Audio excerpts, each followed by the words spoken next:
Jangan lupa like, subscribe channel YouTube Bidan Puskesmas Menjawab.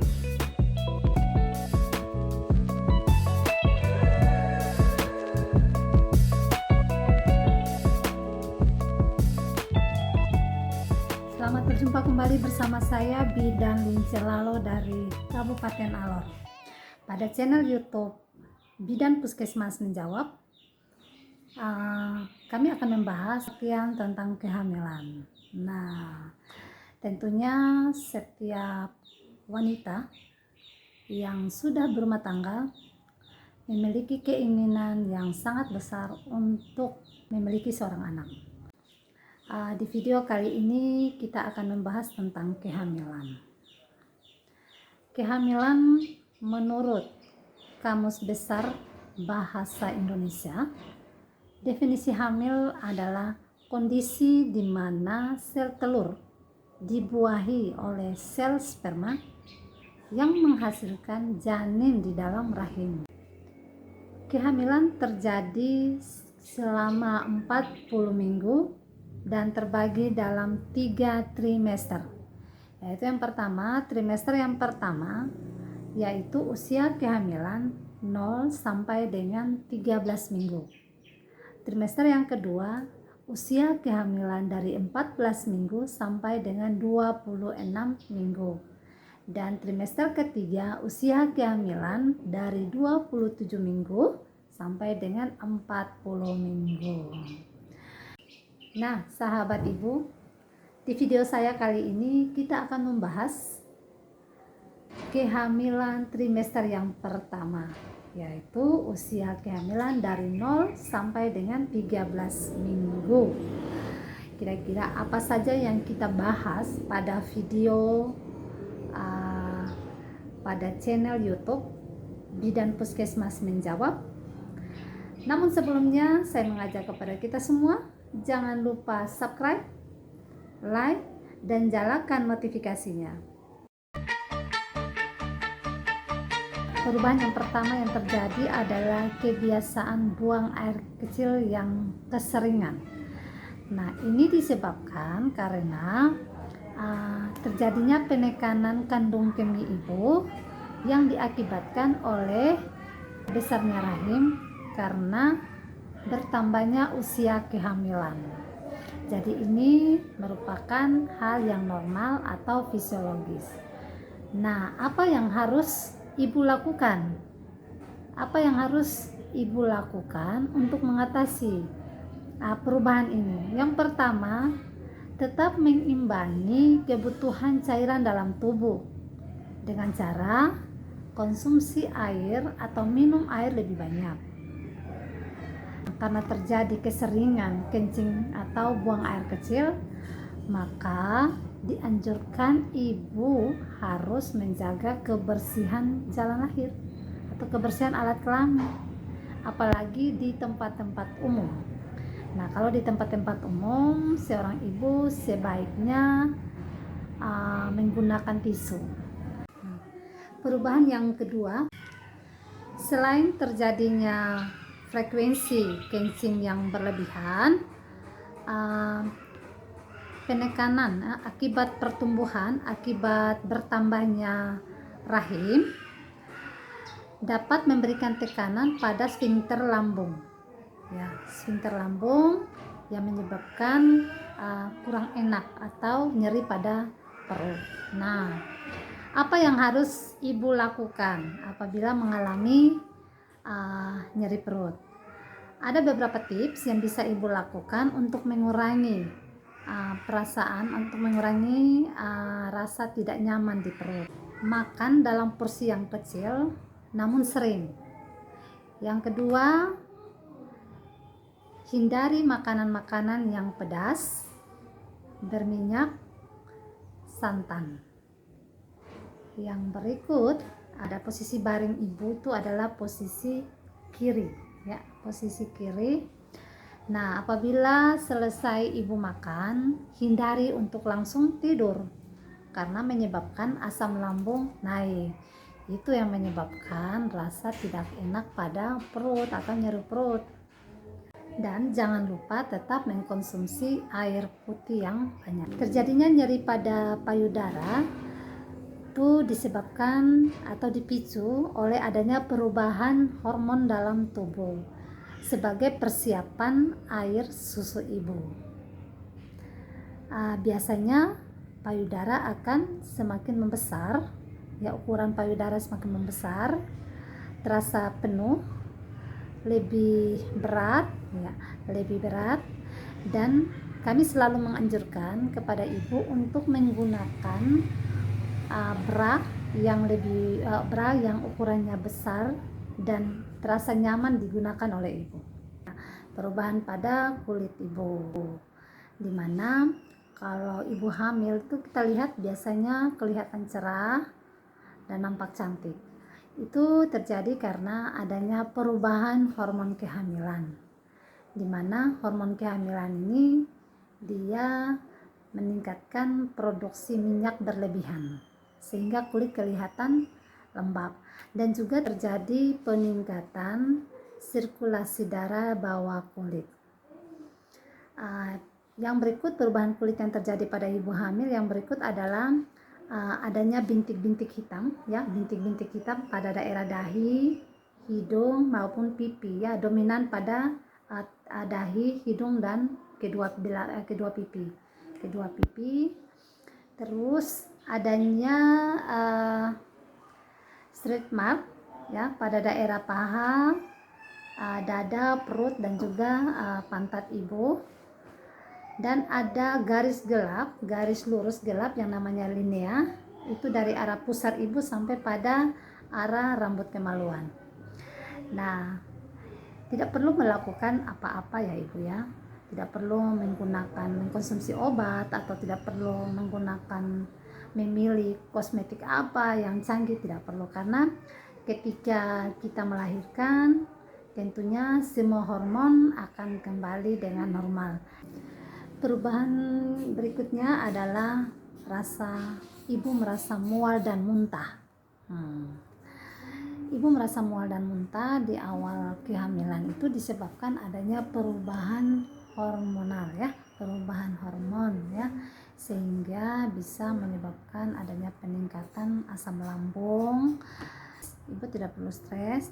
Yang harus ibu lakukan adalah yang pertama itu harus makan dalam porsi yang kecil tapi sering. Yang kedua, tetap minum air putih yang banyak. Yang ketiga, ciptakan suasana yang menyenangkan. Nah, kalau ibu hobi membaca, silakan membaca. Kalau ibu hobinya mendengar musik, silakan mendengarkan musik. Yang berikut, pilihan snack atau pilihan cemilan-cemilan itu bisa juga pilihan cemilan yang kering, ya, roti. Perubahan berikut adalah perubahan gangguan pola tidur. Istirahat merupakan komponen terpenting yang diperlukan seorang ibu hamil. Namun karena adanya perubahan fisiologis yang terjadi pada ibu hamil, bisa menyebabkan terjadinya gangguan pola tidur seperti frekuensi buang air kecilnya lebih sering, atau ada rasa mual. Nah, itu bisa menyebabkan gangguan pola tidur. Bagaimana untuk kita mengatasi? Tentunya yang pertama, dari ibu hamil ini dia membentuk atau menciptakan suasana nyaman sesuai dengan keinginan ibu itu sendiri. Yang kedua, hindari kopi atau minuman yang mengandung kafein. Yang berikut, tetap mengkonsumsi air putih yang lebih banyak. Yang berikut adalah kalau memang suka mendengarkan musik, dan juga baringnya dari posisi arah miring ke kiri, ya. Jadi posisi tidur ibu juga posisi miring ke kiri. Perubahan berikut adalah mudah merasa lelah. Mudah merasa lelah itu karena adanya perubahan hormonal. Ibu harus menyediakan waktu yang cukup untuk beristirahat, ya. Jangan memaksakan diri, tidak boleh memaksakan diri untuk bekerja ketika tubuh ibu hamil tersebut merasa sangat lelah ya. Ada lagi yang terjadi yaitu perubahan sembelit ya. Ibu hamil sering terjadi sembelit atau konstipasi, susah buang air besar. Keadaan ini terjadi karena adanya penurunan fungsi usus, di mana usus besar melakukan penyerapan kelebihan air diakibatkan adanya peningkatan hormon progesteron. Untuk mengurangi terjadinya konstipasi, yang pertama itu ibu tetap minum air itu sebanyak 2-3 liter sehari. Yang berikut, ibu minum 1 gelas air putih hangat setiap pagi sebelum makan pagi ya. Sebelum sarapan pagi, ibu wajib minum air putih hangat. Yang berikut adalah pilihan makanan yang berserat seperti sayur dan buah, dan juga cemilan seperti roti yang mengandung gandum, roti gandum. Dan juga jangan lupa melakukan aktivitas ringan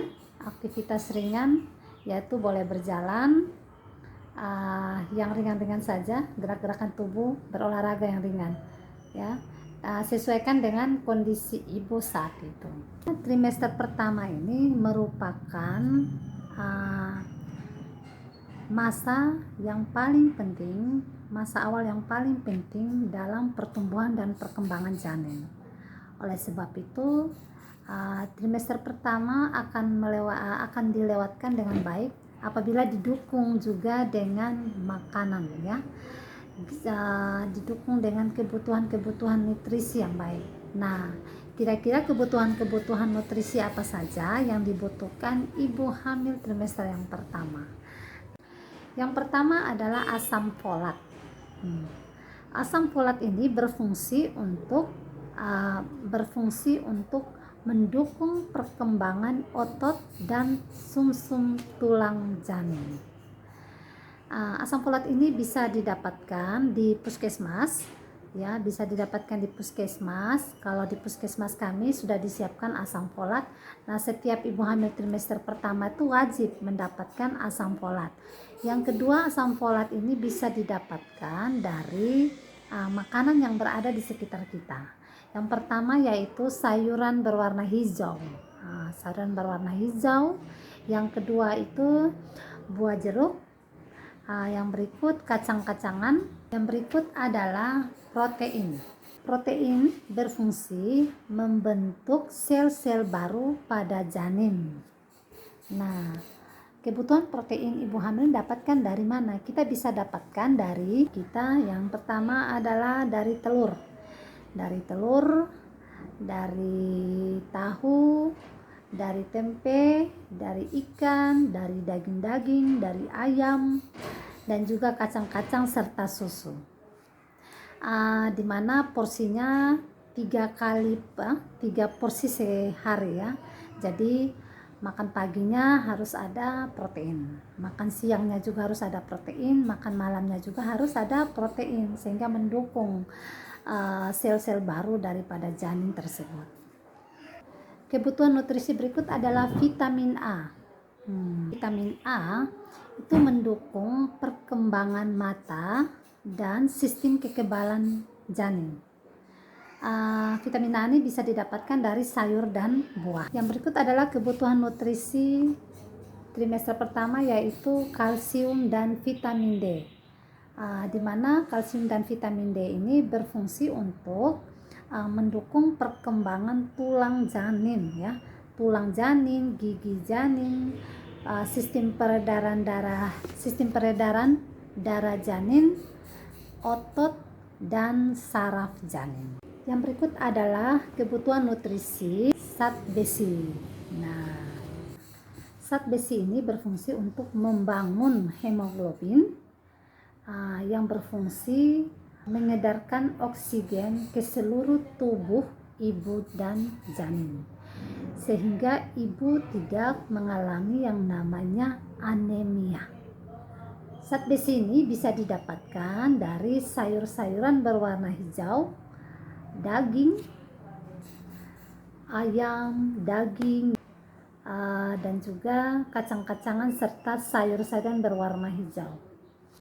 Adapun tanda bahaya pada kehamilan trimester 1 adalah yang pertama itu keluar bercak darah dari jalan lahir, yang kedua mual muntah yang berlebihan yang membuat aktivitas sehari-hari terganggu. Yang berikut nyeri hebat pada perut bagian bawah atau kram perut yang hebat bagian bawah, demam panas tinggi. Apabila menemukan salah satu dari tanda dan bahaya kehamilan trimester pertama, maka ibu harus segera ke fasilitas kesehatan terdekat sehingga bisa mendapatkan penanganan secara awal dan cepat. Semoga postingan ini bermanfaat bagi bapak ibu, kakak adik saudara semua, dan semoga informasi ini bisa kita sampaikan kepada teman-teman kita, keluarga kita. Dan jangan lupa untuk bertanya ataupun komen di kolom komen di YouTube sehingga kita bisa memberikan jawaban. Nah, pada channel YouTube kali ini kami akan hadirkan juga beberapa narasumber yang bisa menjawab pertanyaan dari Bapak Ibu sekalian. Semoga channel YouTube ini bermanfaat. Mohon dukungannya untuk channel ini dengan cara subscribe, like, and comment, dan jangan lupa nyalakan notifikasi. Thank you.